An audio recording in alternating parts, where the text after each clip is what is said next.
विद्यार्थी मित्रांनो, उद्या पेपर आहे समजा आणि पेपरच्या आधीची जी रात्र आहे तिथे कसा अभ्यास करायचा, काय काय फोकस करायचं, या व्हिडिओमध्ये आपण तेच जाणून घेणार आहे. मित्रांनो, नंबर ऑफ कमेंट या व्हिडिओसाठी आलेल्या की सर प्रॉपर रिव्हिजन कशी करायची किंवा अभ्यास झालाय, रिवाइज झालाय, पण एक्झामच्या आगल्या रात्री काय करायचं, टेन्शन येतं, याच्यावर आम्हाला गायडन्स करा. सो मित्रांनो, तुमचे व्हिडिओ घेऊन आलोय मी प्रोफेसर मंगेश खैरे. पुन्हा एकदा तुमचं स्वागत करतो. चॅनल सबस्क्राईब करा जेणेकरून एक्झाम एंड सेम स्कोरिंग करण्यासाठी पर्पल ॲट नेहमी तुमच्या सोबतच आहे. मित्रांनो बघा, काही छोट्या छोट्या टिप्स सांगतो. पहिलं तर आहे मेक आयएमपी क्वेश्चन ग्राफ. आता ग्राफचा अर्थ काय होतो की जे आता एक्झामच्या आधीची नाईट आहे, आपल्याला करायचंय, अभ्यास कंप्लीट करायचा आहे, ऑलरेडी तुम्ही सगळं अभ्यास झालेला आहे, फटाफट तुम्ही रिव्हिजन पण करून घेतली. आता ही शॉर्ट रिव्हिजन आहे की ज्याच्यामध्ये एक्झामच्या आधीच्या नाईटमध्ये आपल्याला काय काय गोष्टी फॉलो करायच्या. बघा, आयएमपी क्वेश्चनचा ग्राफ म्हणजे प्रत्येक विषयामध्ये 30-40 क्वेश्चन असतात किंवा 25-30-40 क्वेश्चन असतात जे मोस्ट इम्पॉर्टंट आहे.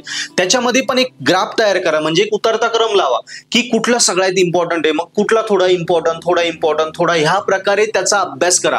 जास्त काही वेगळं डोंट स्टडी ऑदर, म्हणजे वेगळं काही आता नवीन करू नका. काय होतं, मी एखादा मित्र येतो तो मध्येच सांगतो आपल्याला, अरे सर हे इम्पॉर्टंट, हे बघून घे, अरे तू हे केलं नाही का, हे तर आमच्या सरांनी सांगितलं इम्पॉर्टंट, हे करून घे. काही करायचं नाही. तू आतापर्यंत जे केलेलं होतं ना तेच ठेवायचं, नवीन काही करायचं नाही. इम्पॉर्टंट जे 30-40 क्वेश्चन आहे तेवढेच फक्त क्रमाने, जे महत्वाचे आधी ते आणि मग नंतर कमी महत्वाचे, या प्रकारे ते 30-40 क्वेश्चन तुला पुन्हा वाचून घ्यायचे, रिकॉल करून बघायचे, नवीन काही करायचं नाही. हे क्लिअर झालं. त्याच्यानंतर जेव्हा आता झोपून घ्यायचं, जास्त जागायचं नाही. चूक काय होते, आपण जास्त जागतो, पेपरच्या वेळी ती प्रॉपर झोप न झाल्यामुळे एक्झामला गेला की मग क्वेश्चन युनिट 1चं युनिट 3 मध्ये आठवतं, युनिट 3 लिहायला गेला की युनिट 1चं आठवतं, प्रॉपर पूर्ण आन्सर आठवत नाही, मध्येच एखादी स्टेप आठवते किंवा जे वाचून जरी गेलो तरी डोळ्यासमोर ब्लँक होऊन जातो आपण. हे का होतं, प्रॉपर झोप न झाल्यामुळे. त्यामुळे फक्त पेपरच्या वेळी, पेपरच्या आगल्या दिवशी सकाळी फक्त 2च तास रिव्हिजन कर, पण ती प्रॉपर कर. यस. आणि 6 ते 7 तास कंपल्सरी झोप घे. 6 ते 7 तास कंपल्सरी झोप घे. 2च तास प्रॉपर रिवाइज कर सगळं सकाळी, पण ते एकदम डिटेलमध्ये कर. क्लिअर झालं. पहिली टीप, इम्पॉर्टंट क्वेश्चन फक्त आपल्याला करून घ्यायचे, दुसरं नवीन काही करायचं नाही. झोप प्रॉपर घ्यायची, 6 ते 7 तास किमान झोप घ्यायची, म्हणजे जे वाचलं पेपरला गेल्यावर तिथे गडबड होणार नाही, मिक्स होणार नाही, जे ते जिथे तिथेच प्रॉपर आठवेल. झोप प्रॉपर असली, मेंदू शांत असला, सगळ्या गोष्टी प्रॉपर होत्या. ओके. आणि रिपीटेड क्वेश्चन, आता PYQ जे असतात, तू PYQ ऑलरेडी केलेले असणार आहे, कारण मी ऑलरेडी तुला सांगत असतो. पण काय करायचं तुला, PYQ मध्ये पण समजा 5 PYQ घेतले, 5 मध्ये कुठले तरी असे 3 तरी प्रश्न असतील जे सारखे रिपीट झाले. फक्त 3 प्रश्न म्हणतोय मी, 5 पेपरमध्ये 3 प्रश्न तुला हमखास सापडतील जे सारखे रिपीट होत आहे. म्हणजे विचार कर, असे 3-4 जे प्रश्न असतात, 5 मार्काला एक क्वेश्चन आहे किंवा 4 मार्काला एक क्वेश्चन आहे. 4 मार्काला जरी धरलं तर 4 चौक 16. यस. सो असं 12 ते 15 मार्काचं आपले फिक्स क्वेश्चन आहे, ते रिपीट होणारच आहे. ते तर तुझे पुन्हा एकदा सकाळी हे रिव्हिजन झाल्यानंतर ते बघून घे. 3 ते 4च प्रश्न आहेत, ते सारखे रिपीट होतात, ते बघूनच घे. म्हणजे काय होईल, तुझं 12 ते 15 मार्काचं काम तिथेच होतंय. क्लिअर तुला.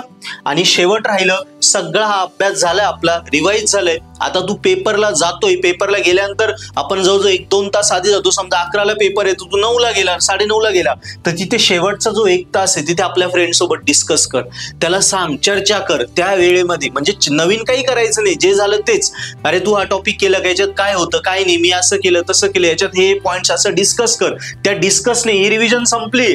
आता तू कॉलेजला गेलाय, कॉलेजला गेल्यानंतर हे मित्रासोबत डिस्कस करायचंय, पुस्तक बघायचं नाही, ही ती रिव्हिजन आहे. कळालं. सो ह्या गोष्टी फॉलो केल्या तर यांनी काय होईल, तू जे वाचलंय ना, युनिट 1चं वाचलं, तो युनिट 1चंच तुला आठवेल, त्याच्यात युनिट 2 मिक्स होणार नाही, डिटेल प्रत्येक स्टेप्स आठवेल आणि तू प्रॉपरली पेपर लिहू शकतील, स्कोरिंग करू शकशील. जे वाचलंय ते तुला तिथे आठवेल, प्रॉपर पेपर लिहिशील, स्कोरिंग करशील. क्लिअर मित्रांनो. सो व्हिडिओ आवडला असेल आपल्या फ्रेंड्स पर्यंत नक्की शेअर करा. या कमेंट्स ज्या तुमच्या कमेंट्स होत्या त्याच्यानुसार मी हा व्हिडिओ बनवलाय. या टिप्स मी फॉलो केलेल्या आहे, मी मुलांनाही सांगत असतो, तुम्ही फॉलो करा. 100% तुम्हाला रिझल्ट भेटेल. आपल्या फ्रेंड्सलाही सजेस्ट करा. आणि एंड सेमचं प्रिपरेशन करताय तर काळजी करू नका. तुम्हाला जर अभ्यास केलाय तरी पेपर अवघड जात असेल तर बेस्ट सोल्युशन सांगतो, पर्पल ॲट आपलं ऍप्लिकेशन. त्याच्यावर पूर्ण तुमचा रेकॉर्डेड लेक्चर कोर्सेस अवेलेबल आहे तुमच्या इम्पॉर्टंट सब्जेक्टचे, त्यातनं अभ्यास करा. एकदम सोप्या भाषेत आम्ही टॉपिक शिकवलाय. कॉन्सेप्ट समजला म्हणजे काय होईल, प्रॉपरली तुम्हाला पेपर लिहिता येईल. आणि कॉन्सेप्ट शिवाय पेपर लिहिला तर जे तुम्ही वाचलंय त्याचे जेवढं तुम्ही लिहिलंय तेवढे तुम्हाला फुल मार्क भेटतील. यासाठी purple at application study material खूप मदत करेल. सो ॲप डाउनलोड करा आणि स्कोरिंग करा. थँक्यू.